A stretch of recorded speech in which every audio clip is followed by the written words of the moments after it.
May I please welcome Mr. Ashwani Mathur, CEO, Ethos Automation, to kindly enlighten us with your detailed presentation. Over to you, Mr. Mathur.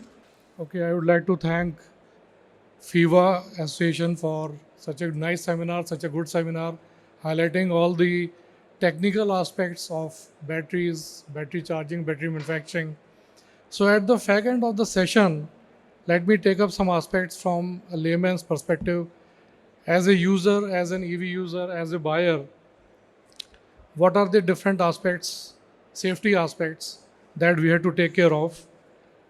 So I am Ashwani Mathur, and we are designing fast AC chargers for EV batteries. We are trying to pioneer, we are trying to make some new design aspects. So EV vehicles are not new to India.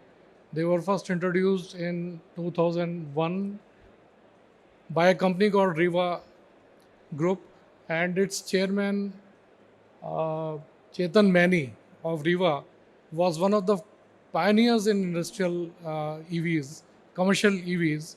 Unfortunately, due to economical viability, lack of economical viability, the EV didn't work out much. But later on, it caught up with Tata's in 2019. So let me put it in the perspective that EVs are no more dangerous or as safe as IC engines, internal combustion engines, which are our petrol and diesel cars. And there is a website from government, E-Amrit Niti Govin, where you can find a lot of information regarding EV. You can calculate how much charge it will take, how much cost it will be in different states with different electrical charging rates, electricity rates. So let us come to the EV infrastructure. What all aspects, what all components are there in the EV ecosystem? Okay, here we see in EV economy, EV. What are the different parts? Let us say one is the AC charging or the DC charging station, the EVSC infra. Then we have the EV itself. We have the connectors. And last but not the least, we have the humans who are operating, who are controlling the EVSCs and the vehicle. So mostly there are three components, three parts to every EV system which make up the EV environment. One is the EV itself, the charging infra, and the public or the people who are handling it. So there are six components where we have to be aware of the safety aspects. And these all three components can affect each other. That is what is the most important thing. One is the EV itself has to be safe from the charging infra. Nothing should damage the EV. Second thing is that the charging infra itself should be safe from the EV. The EV should not damage the charging infra by short circuiting or putting in more current or anything. Third thing is the public handling of the EV and the EV SC, the infra, the EV charging infra. So safety from public also is a necessary aspect for the EV charging infrastructure. Okay, coming to, I would say that right now there are not many standards, as our esteemed guests have already spoken about it. There are not many standards in place, so we have to be aware of the basic aspects. One of the most important aspects that every EVSC, every installation has to be safe of is cyber safety, where it is connected to internet, it is connected to the cloud servers, where all the information of the users, the amount of money or whatever is transaction is happening, has to remain safe. So that is one of the important aspects. The biggest challenge right now for lithium ion battery manufacturers is the disposal of lithium ion batteries. So this is also one of the safety things that we have to take care of. Lithium ion batteries are prone to hazards like fire hazards, as has been already spoken about. There are different short circuit considerations that should be taken care of in the vehicle. So we have to be aware of that. Now, as a layman, there are some terms that we have to be aware of related to EV and its safety aspects. One is BMS. So BMS, or battery management system, basically controls the charging discharging of the battery. Whatever current is going out from the battery, whatever current is going into the battery for charging is taken care of by BMS. So BMS does all the safety related work for the battery. It disconnects the battery when the battery is over discharged, or when it is reaching, let us say, 10% of its capacity, and it disconnects the charging system when the battery is fully charged, say about 95% or whatever the manufacturer has decided to keep the maximum charging level at. Second thing is IP rating. So IP65 or 67, when we speak about that, basically these decide the type of ingress protection, that is dust or dirt or water, that can go inside the equipment. IP65 is the least that we can expect from an EV as a buyer. So we have to be aware that any water splashes, the system is protected against any water splashes or moisture or dust or dirt. So IP65 takes care of that. IP67 is like, let us say the EV gets slightly submerged in water. So that is taken care of by IP67 rating. So manufacturers do adhere to, we engineers do adhere to all these standards. There are ARI and ICAT and CRRI to take care of all these standards that equipments are already protected. Storage and operating temperature is another thing that we should be aware of. Not many people are aware that you have to keep the battery or EV system in a temperature protected area at least. So let us say minus 10 degrees, minus 20 degrees, it degrades the performance or life of EV battery and other components.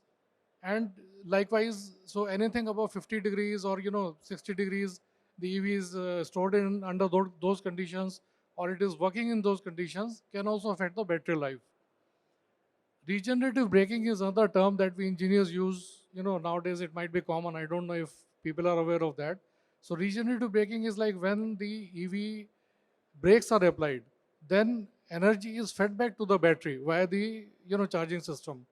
So that also should be taken care of. It should be understood that this system mechanism is there to charge the battery when brakes are applied. Rate of charging is one of the biggest aspects that we have to be aware of as a layman, that you know lithium batteries can easily take 2 times the current output that they can give. 2C, we call it 3C, 6C. So we can charge the batteries at a very high, using fast chargers, we can charge the batteries at a very high rate. But there are, safety aspects to it that should be considered always. Quality of charging is another aspect. So we have heard about AC chargers, DC fast chargers. So they take care of the quality of charging. Like, let us say AC charger, a normal charger, and overnight charging will give enough time for the battery to, heat up and slow down and, take care of its charging cycle. But if we put a DC fast charger, then it will pump up a lot of energy into the EV battery, which can also create thermal shocks, thermal rundown, and it also affects the cycle of the number of cycles that the battery can take for charging. Now another aspect is self discharge or draining of battery. So if we keep the EV or the battery for a long duration in idle condition without using it, then it can drain the battery. So the rate of drainage of current leakage from a battery, the EV battery or a lithium-ion battery, is very slow compared to lead-acid battery, but it's still there. So if you want to keep your EV idle for 1 year or longer period, then you have to be aware that battery can get discharged. So you should disconnect the battery, or you should ask the service station to take care of the battery, something like that. Then SOH, or the state of health, that is the ready availability of EV, is also one of the aspects. So your indicators in the EV will tell you whether the battery is green or red. That state of health awareness should be there always. Coming to the other part, regular upkeep, EVs have one of the biggest benefits compared to normal petrol and diesel engines, IC engines, in that they are very low maintenance. They have very low maintenance requirements. So regular checkups might just involve cleaning, of the battery or the EV system or the electricals or the gear system inside uh, the electric vehicle. Nothing more than that. There are no engine oils or anything to be replaced. Second thing is that at a service workshop, what happens is that they will at max do insulation resistance tests and earth leakage tests. That is all they can do. There is nothing much to do beyond that. So they can at the max see that the rate of charging is good. the rate of acceleration is happening properly from the battery. Nothing more than that. So very low upkeep and maintenance of the EV systems are there. Electric wiring check is another thing that regularly has to be done. There should be no breakage or leakage from the wires. Then another safe driving tip for layman buyers is that acceleration and deceleration in EVs can be an issue in long term. So if the EV battery is already drained off and you see that there is very low charge, 10, 20% or something like that, and you try to accelerate it very fast, then it might affect the life of the battery. These are some just layman terms that I'm trying to explain. So we have a lot of jargons also. Let me come to some of the charger and charging tips. Okay, so basic understanding I'll give you. There are two types of chargers that you might be aware of, AC and DC chargers. So at home, we get two ratings of chargers rather, depends on the manufacturer or the user, how they want to charge it. One is 3.7 kilowatt and another is 7 kilowatt AC charger. These are normal or slow chargers. So they charge the battery kind of overnight. So they take 5 to 6 hours, 7 to 8 hours to charge the battery to its fully charged state. So for normal home charging use, government is recommending a maximum of 7 kilowatt of AC charger. This 7 kilowatt AC charger can be easily used with any 16 ampere socket in at home.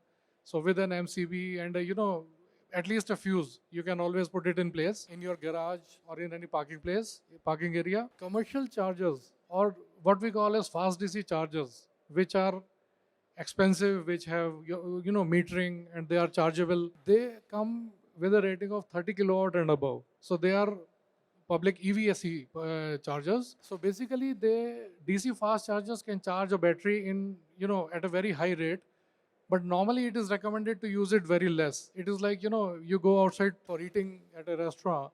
So how many times can you go outside and eat in a restaurant in a month? So let us say 2 times, 5 times. So DC fast chargers should be used like that. It is just a thumb rule, nothing specific. So when you go out and you want to increase the mileage, you want to increase the range, or you want to, you know that you are going 200 kilometers and your battery will not be able to come up to that level, then you recharge it. That is fine, but not every day. So DC fast chargers should be avoided because they pump up lot of energy in a very short duration. So number of cycles of the battery, charging cycles are limited, and there is warranty also. Batteries are very expensive. They come with a warranty of 5 to 6 years, 7 to 8 years, with so many number of cycles, rechargeable cycles. So that can go down. So you have to be aware of that. So try to use AC chargers which are up to 7 kilowatt. So and the other thing is that overcharging or charging too often or every day, every night will also degrade the battery life. So number of charge cycles will always go down with that. So try to charge. Let us say there is a thumb rule I have written in the next point. Try not to keep battery 100% charged, all the time.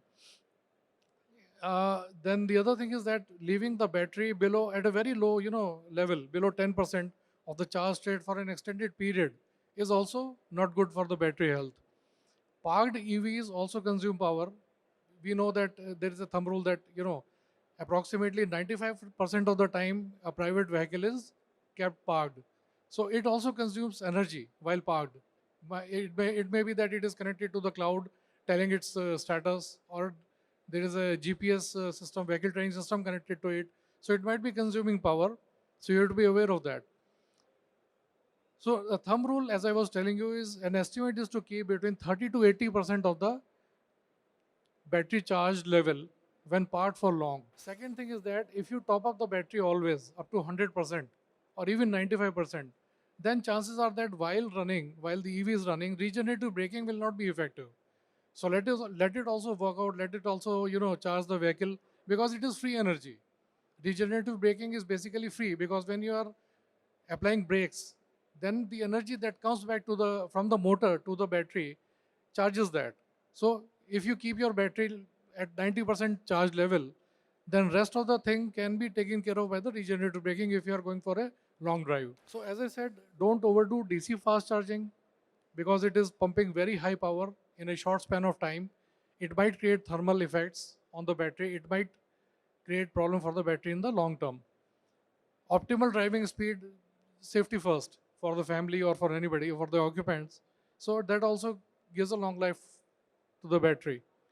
High ambient heat levels. So when you are driving for long, continuously for long, and you are accelerating continuously, then that also creates effects on the EV battery.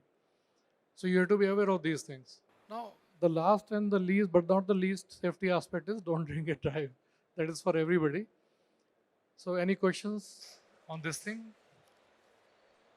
Thank you. Thank you so much, Mr. Ashwani Mathur, for sharing your detailed insights with us, with our audience. May I please request Dr. K. Sudhakara Rao, scientist and director from Franklin Power Private Limited, and Mr. Ramendra Dikshit from FIVA to please come up on the dais and felicitate our esteemed speaker on behalf of Informa Markets India. May I please request Dr. K. Sudhakara Rao and Mr. Ramendra Dikshit to please come up on the dais.